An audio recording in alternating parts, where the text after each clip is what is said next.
Before fire and ash changes everything, you need to know this story started millions of years before humans ever touched Pandora.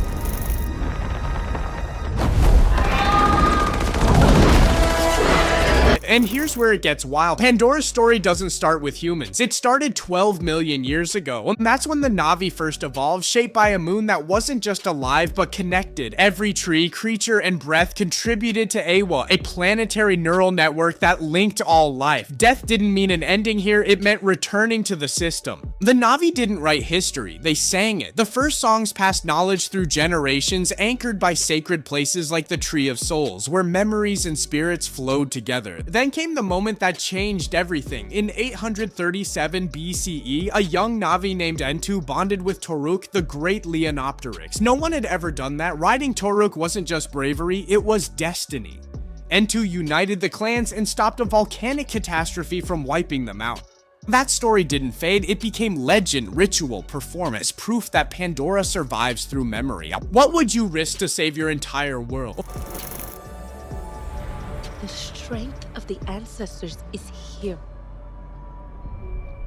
And while Pandora was thriving, Earth was falling apart. By the early 21st century, the damage was already done. Forests vanished, oceans choked, species dropped off the planet one by one until extinction became routine. Climate disasters weren't shocking anymore. They were expected. Power shifted too. Governments lost control while megacorporations stepped in, moving faster, thinking bigger, answering to no one. To keep order, at least on paper, Earth formed the Interplanetary Commerce Administration, handing corporations legal authority beyond the planet. And that's where the RDA comes in, officially regulated, practically unleashed. They were empowered to exploit off-world resources in exchange for oversight, but Earth was too fractured to enforce it. Wars broke out over shortages, borders blurred, violence became casual. As Jake later puts it, people would kill you for the paper in your wallet. Earth wasn't just struggling anymore, it was running out of time. And then Hopi appeared in the stall. Astronomers scanning the Alpha Centauri system found something impossible to ignore.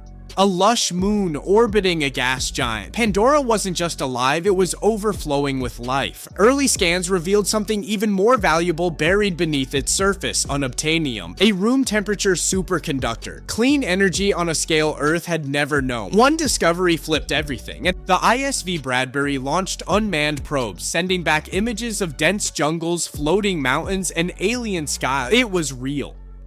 Pandora wasn't science fiction anymore. And from that moment on, Pandora wasn't just a destination, it became a profit for corporations and a survival for humanity. Ask yourself, what happens when desperation meets unlimited resources?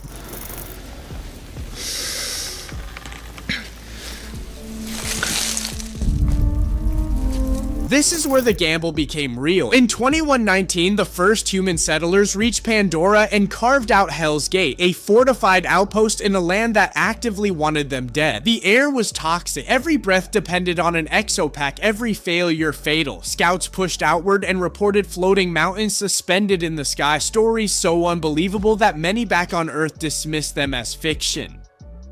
First contact with the Na'vi followed, tense, cautious, observational. Not war yet, two species circling each other, unsure who posed the greater threat. Pandora wasn't welcoming humans, it was tolerating them. And history shows tolerance never lasts. The turning point came fast. Humans couldn't survive in Pandora, so they built something that could. The Avatar program was born. Lab-grown Na'vi bodies piloted by human minds, sold as diplomacy but designed for access. Dr. Grace Augustine arrived not as a conqueror but as a scientist. She believed Pandora was alive, a single consciousness flowing through roots, animals, and memory. Cooperation followed, trust began to grow, and that discovery made exploitation unforgivable. For a brief moment, it worked. Grace opened a school near Hell's Gate, teaching Na'vi children language, science, and human culture while learning their songs and beliefs in return.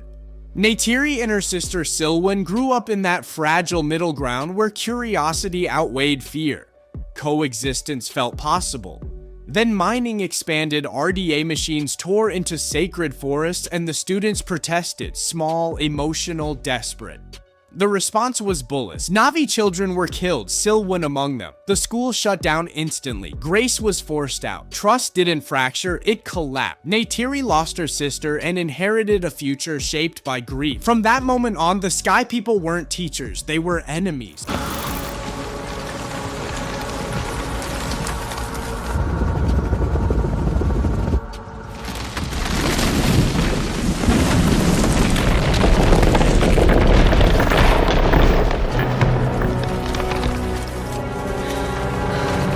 While Pandora burned quietly, Earth exploded loudly. Intercontinental wars erupted over resources and survival. Jake Sully, serving as a Marine, was wounded in Venezuela. His spine shattered, his future stolen in seconds. At the same time, Miles Quaritch built his reputation through brutal combat tours. Earth became a place where violence was normal, empathy was rare, and survival meant everything. It wasn't a world worth saving anymore. Then fate stepped in, cruel and convenient.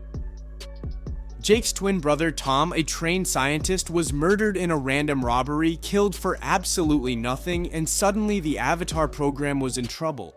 With Tom gone, years of preparation meant nothing unless they found a genetic match fast. Jake was the only one left. The offer was simple and brutal. Take your brother's place, go to Pandora, and earn a new spine. With nothing waiting for him on Earth, Jake said yes, boarded the ship, and slipped into cryosleep. 6 years later, everything would change. Jake lands on Pandora and is thrown into the Omadikaya world immediately. Lost in the jungle, he's saved by Neytiri, who mistrusts him but listens when Eywa speaks. The clan tests and trains him. He learns to hunt, ride, and connect. Slowly, Jake becomes one of them. But back at Hell's Gate, he reports to the RDA, torn between duty and love. Loyalty splits, diplomacy dies as the RDA launches missiles at Home Tree. Explosions destroy the heart of the Omadikaya. Neytiri's father is killed. Screams fill the forest. Jake is exposed, rejected, and cast out at the moment hope is needed most.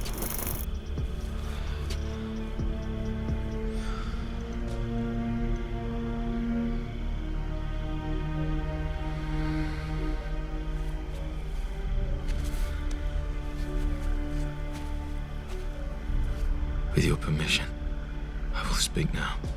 But this is where the legend answers back. With nothing left to lose, Jake does the unthinkable and tames Toruk, the great Leonopterist. No one has bonded with the beast since Entu, and when Jake appears riding it, the Na'vi are stunned into silence. Toruk Makto has returned. The message is undeniable. The clans begin to listen, old wounds start to close, and trust slowly rebuild. For Neytiri, this is the moment she no longer sees Jake as an outsider or a spy, but as someone chosen by Eywa itself. At the same time, tragedy unfolds. Grace Augustine is dying, shot during the escape from the RDA. She is taken to the Tree of Soul, where the Na'vi attempt to transfer her consciousness into her avatar. The ritual fails. Grace dies believing she is finally with Eywa. Her faith and her sacrifice become a rallying force. The clans unite, understanding that war is no longer avoidable. Pandora will stand together or fall divided. This is the war that decides everything. The RDA launches its full assault on the Tree of Souls, filling the skies with bombers and the ground with mechs. Jake leads from above on Toruk as Na'vi riders surge from every direction. When defeat seems certain, Eywa intervenes. Pandora itself turns on the invaders. Quaritch falls, the humans are expelled, and Jake makes his final choice, leaving his human body behind forever to become Na'vi. Peace, however, is fragile. The Omadikaya relocate from the ruins of Home Tree, struggling to rebuild their identity. Jake steps into leadership, but resistance remains.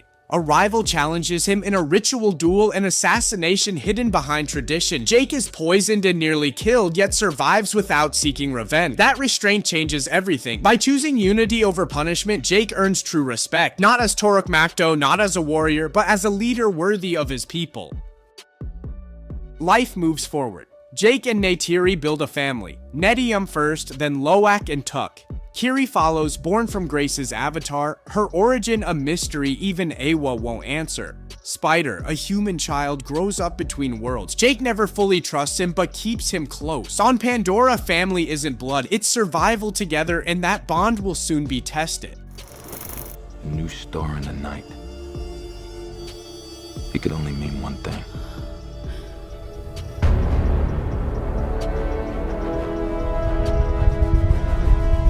Ships decelerating. Just when it felt over, the sky burned again. In 2168, RDA ships ripped through Pandora's orbit. Jake struck first in space, but the humans still landed, reclaimed Hell's Gate, and built Bridgehead City, a massive jungle fortress. This time they weren't mining and leaving, they were here to stay. Jake shifted to guerrilla warfare, turning resistance into shadow. Pandora was occupied once more. The war spread west. New Na'vi clans were dragged into the conflict as the RDA pushed deeper than ever. Long-hidden survivors awakened, the ambassador children emerging into a world at war. They fought back immediately. RDA commanders were assassinated, debts repaid, wounds reopened. The frontier didn't break the RDA, but it proved something vital. They could bleed. Then came the worst idea yet. The RDA cloned their fallen soldiers, rebirthing them in Na'vi bodies with memories intact and loyalty programmed. And leading them was Quaritch, reborn, relentless, and personal.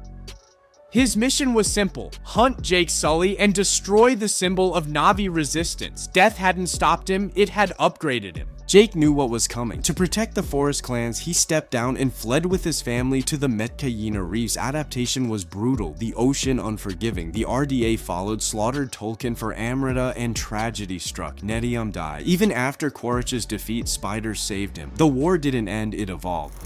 This is the only pure thing in this world. The fire came from the mountain, burned our forest.